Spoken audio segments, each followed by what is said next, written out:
you don't have a grasp on systems. So you're busy being busy with stuff that shouldn't be worked on in your business anymore. Hello, I have a question for you. What should I work on next?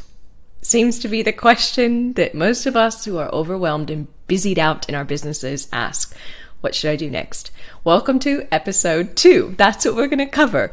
As per normal in these episodes, these solo episodes with me, I have stories to tell and, things to share about what I'm working on in my life and business as well that I hope can help you guys answer that question, maybe in a way that makes you feel happy and not overwhelmed. So let's start with being busy for busy's sake, right? Being busy for busy's sake. You probably heard that term a lot. And as a business owner, I want to put a different slant on it. As a business owner, you're going to be busy. We are busy, right? We have a lot of things happening. So I think that this question takes a different slant when actually speaking about a growing, successful business. So a business that's been around for a couple of years, that has team, that's growing. Being busy for busy's sake is different. And the idea is if you're growing a business, this to me means that you might be working on the wrong things and not knowing where to put your time, right? So it can be like literally, hey, where do I find that file? Because maybe you didn't have a good enough system to store it somewhere. Or maybe it's that you don't have a good scheduling tool or scheduling process. So you're busy trying to track down somebody's details to try and reach out to them, or your Zoom link to send off to somebody because you don't have a grasp on systems. So you're busy being busy with stuff that shouldn't be worked on in your business anymore at this level of growth that you are in your business. And again, I'm speaking for businesses that are already past that initial sort of startup, that are starting to bring on team or have team, and that just keep spinning their wheels doing stuff that they keep going like, yeah, I'm spending a great deal of time on this thing that is really not driving the needle in my business. So let me tell you a little story. Actually, this was something that I was working on this morning. So in addition to running my business website, Love, I do consulting and speaking and coaching, and I'm also a fractional chief marketing officer for a company. And what that means is basically I stand in from time to time to assist with the marketing. I'm not a full-time marketing officer, right? So I work with the marketing team and I'm looking at the numbers and I'm developing better dashboards and I'm looking at how we bring down cost per acquisition, all those sorts of things. So this morning, one of the things we were looking at is knowing the fact that with your clients, it's cheaper to upsell more services to clients that you already have rather than to acquire a new customer. So we were looking at this new pipeline of what we could do to, on-sell to the current clients more. And nothing like that had happened for quite a while in this business, if ever. So we launched this really cool new series of masterclasses, live webinars, and we call them the Scale Up series. And what's really cool about that is that basically we're allowed to, we're going into the current clients and we're giving them other opportunities to work with this business. And I'm only bringing this up because the topic was really timely based on this episode that I already had planned out. And it was the idea of not having sort of a central place in your business where you control your projects and your data. That problem, like I was just saying before, being busy trying to find files, being busy trying to find old emails, trying to search through Slack, you know what I mean, right? So it's like being busy spending all your time trying to find messages without actually doing work that you should be doing. So in this initial masterclass that we're doing for the clients, we basically mapped out like the architecture of your company for your processes and looking at, what your central hub of all things truthful in your communications is.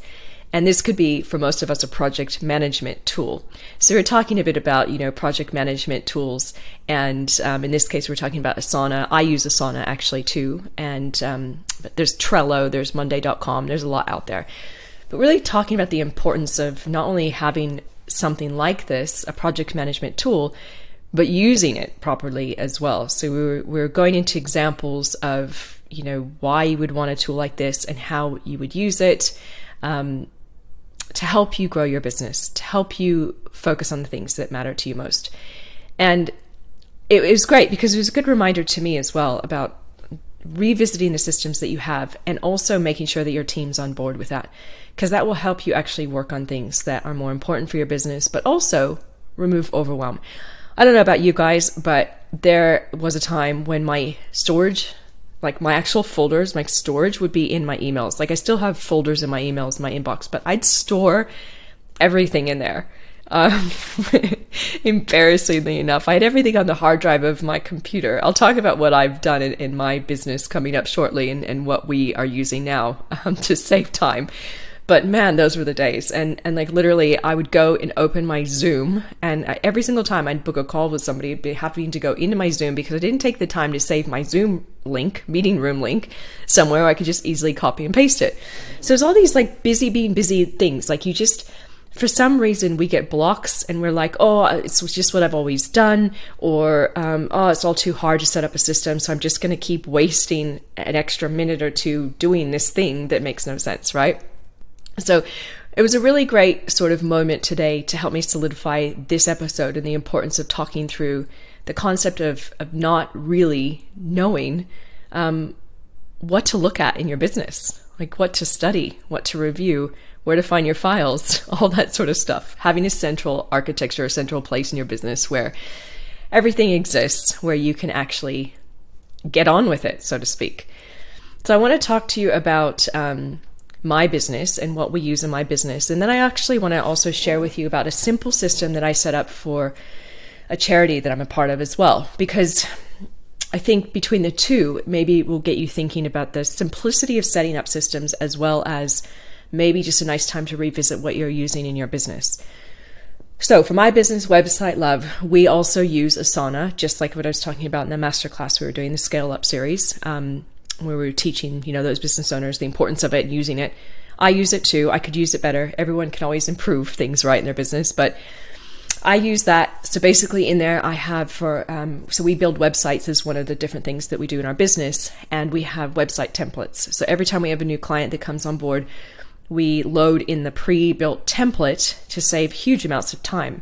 And we load that into our Asana for a new client, and it's already built in with a task list that the project manager, the copywriter, and the graphic artist can go in and tick things off as they go. And then I can go in and see at any given moment as the founder where we are up to with the project, which is really, really, really handy. Now, the idea of having templates is great, but also not getting stagnant on them. So every single year I'll meet with my team, specifically my project manager, and I'll say, what can we improve? What are we missing? And we're always crafting and fine-tuning that template. So we're not running a business on a template from 5 years ago. So that's one thing that we do that's in Asana. So we sort of have our main systems, or I suppose our flow that we work on with clients in our Asana. And then we have different teams, whether it's the website team, whether it is the ads team, things like that. We have a maintenance team to do the maintenance on our websites that we run as well, or that we look after. Next, we use Slack. So here's the thing, and I learned this actually this morning in the masterclass, interestingly enough. So with Slack, I love it for having those ongoing little chats with people, but you have to be careful that you don't start storing everything in Slack, because this is where you get being busy trying to find files and comms or communications with your team, right? You're like, oh God, where was it? Was it in Slack or Asana? I do this with my developer a lot. I'll just Slack him something, and then we're like, where did it go? Where did it go? I'm trying to get better about it. But that's the thing. It's like you have to be really clear on what you're using and what it's for. So Slack really ultimately would be used for really quick questions, things that don't have to be stored in a project management tool, for example. So I'm getting better at using Slack. CRM system. For CRM, we use Entreport. There's HubSpot, there's Salesforce, there's ActiveCampaign. There's so many out there, right? But that's what we use. I've used it back in the day since it was called Office Autopilot. I want to say that was in 2010. I've seen many iterations over the years. doesn't really matter, what CRM system you use. I think the main things are that you want to have a pipeline in there for your sales team or your sales process. You have a sales pipeline that's in there. You have the ability to segment your email list into customers versus non-customers or prospects, and the ability to really, if you send out communication, you can find the exact group of clients or prospects that you want to send that communication out to. Automations are really important in a good CRM system. So for me in our business, we use this as the hub for our client profiles, our prospects, sending out our emails. We have automations for funnels. So if somebody signs up for a webinar, I do webinars as well with our tribe. So by the way, if you want invites to those, you can go to hustlerebellion.com and you can sign up to get alerts about the podcast. And there's other resources on there, and you'll get invitations to the masterclasses I do. But with these masterclasses, we have automations for that too, that we set up. So all of our sort of masterclass automated emails, all of our forms that we set up on the website and landing pages, all that's run through our CRM system. So it's a good snapshot of where somebody is in the pipeline with us from the time they join the email list all the way through to becoming a customer, through the purchases that they have. It's all stored in that. Next, I use Google Drive for my SOPs, so my systems and procedures, like my docs around processes. And yeah, there's other tools out there. There's something called Suite Process that I've just recently heard about. There's Process Street that I used to use way back in the day. But how I work is every system that we have, we just do Word doc. So my business relies heavily on Google Drive for storing files. And we link to these files, from inside of Asana, for example. But we have a big file structure in there, and one of them is systems. We have subfolders in there for all the things that we do. So whether it's how to do SEO content for our own business, so our internal processes versus onboarding for new clients, it's all in there.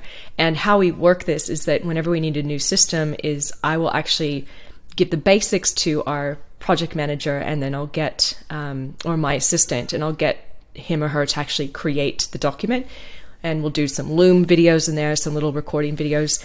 So the idea is that I'm not wasting time being busy in the future. So if we have something that is consistently done in the business, it's like, cool, it's in that systems document or the systems folder in Google Drive, and go in there and do it. It's always there, and we keep building and improving on the systems docs. And not too long ago, by the way, I had an assistant who had to leave the company for another job. She loved working here. It's not that, but she wanted to try something new and different. So she did that, and she mapped out all these SOPs, and I just handed them to my new assistant. And it was so brilliant because they were already there, and I didn't have to waste a week of my time retraining on stuff that I'd already trained the previous assistant on, right? So SOPs or systems and procedures files in Google Drive is what I do, but you choose you and what's going to work for you. Now, another thing that I've done recently to save me a lot of time is setting up Calendly properly with the automations and the linking into my Google Calendar. So what I mean by that, like I said at the start of this episode, I used to literally just go in and I'd grab the link and I'd have to email it out to people. God, it's so time consuming. So now it's properly set up. It's linked to my Google Calendar. It automatically generates a Zoom link. So it's linked to my Zoom. I use Zoom. And by the way, if somebody chooses Zoom, so they have a preference to choose phone or Zoom. So if they choose Zoom, it automatically generates a Zoom link, puts it in the calendar, sends them a calendar invite. It's all automated. I don't have to do anything. My team doesn't have to do anything. It's all in there. And I have different automations that go out based on the different calendar bookings that somebody chooses, whether it's an interview for this podcast, which there's a whole system for, whether it is a paid coaching call, whether it is a discovery call, whatever it is, there is like an automation behind it to make our life easy, and the Zoom link gets auto-generated and everything. It's so good. That's something. Google Calendar, if it's not on my Google Calendar, it's not going to happen. I have it color-coded for personal stuff. For my Pilates classes, I go about 4 times a week to Pilates to keep myself going. Health is important, so I have that color-coded in there. I never move those. I have my coaching calls a certain color, team calls a certain color, and then I like to see when things are done, so I actually go in and then I change everything to green when I've done it, and I just easily move things around, So to me, that's a really great flow. these are the core systems in my business or tools that we use. It saved me a lot of busy work, busy for the sake of being busy work. And it's really streamlined what I'm able to do because our business is growing, my team's growing, and I need to have something where I feel secure about the growth, and then I know that people are getting looked after, and I know that I'm getting looked after as well, that I am taking time to look after myself. So I just wanted to leave you, I guess, with a couple of other last thoughts. And one of them was the simplicity of a system that I just set up for another thing I'm working on. So I am a volunteer for a women's shelter here in the Sydney area. And what happened is that we have a small team, right? So we have the chair that we report to. We have a board member that heads off the committee that I'm part of. And then we have our committee members. And a big part of what we do is the emails, like the EDMs, and also the social media posts. And we were constantly getting bombarded with like lots of different emails coming in from people. And then everyone was CC'd in, and it was like, oh my God, who's doing what? Who's doing what? So you guys, I literally am like, okay, we've got to fix this problem. So this is how quick you can create a little system, right? So I'm like, how are we going to do this? Okay, set up a Google Doc. And I said, okay, and a calendar. So calendar of events and a Google Doc, all in Google Drive. And I went out to the team and I said, okay, whenever there's something new, a thing that needs to be posted on social media, a new event, here's what's going to happen. You're going to put the event into the calendar, and you're just going to email me, not the rest of the committee, because I head off a subgroup of the committee, just me when there is a new event that's been added and when you have new content that needs to be put on social. I then copy and paste that stuff from the socials that need to be put out from the emails I keep getting, and I put it into a document. Now, my team that I support, they know that that's like the holy grail, right? So they look at that. I look at the calendar with the rest of the team. We're constantly strategizing with that, but the doers that help with the social media posts, they only look at that doc. That's it. They don't have to be worried about all these emails flowing back and forth anymore because I removed them from getting them. They only look there. It has their name, it has the date of the post, and then content, and then they go out and create the graphics. So that's as fast as it took. It was something that was going on and on for 2 weeks. Everyone was overwhelmed. Nothing was getting done. I sat down for 10 minutes and I created these documents, and I just told the team, this is what we're going to do. This is what we're going to do, essentially, to make our lives easier. And it's working so well. So there's just an example, you guys, of thinking strategically about systems, right? Little tweaks over time to help you with your overwhelm, to help you with your stress, to help you just breathe deeper into running your business. So I want to leave you with a question and a tool. Really cool tool that I've come across recently is Brain FM.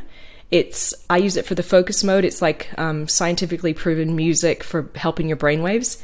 There's options in there. One's called Focus. So I go on and click on Focus if I want to just do 60 minutes of solid work. It turns off all your phone alerts. It's like a really cool meditative track.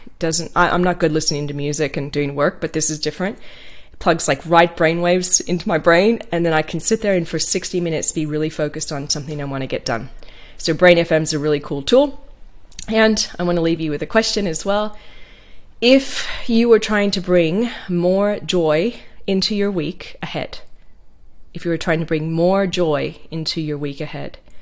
what would you choose to say no to, and what would you choose to say yes to? Think about that. What would you say no to, and what would you say yes to if you wanted more joy in your week ahead? So, something to percolate on. And we are at the end of episode 2. So thank you so much for being here, for tuning in. I always like hanging out with you and having a chat, even though we're new in the game of this podcast.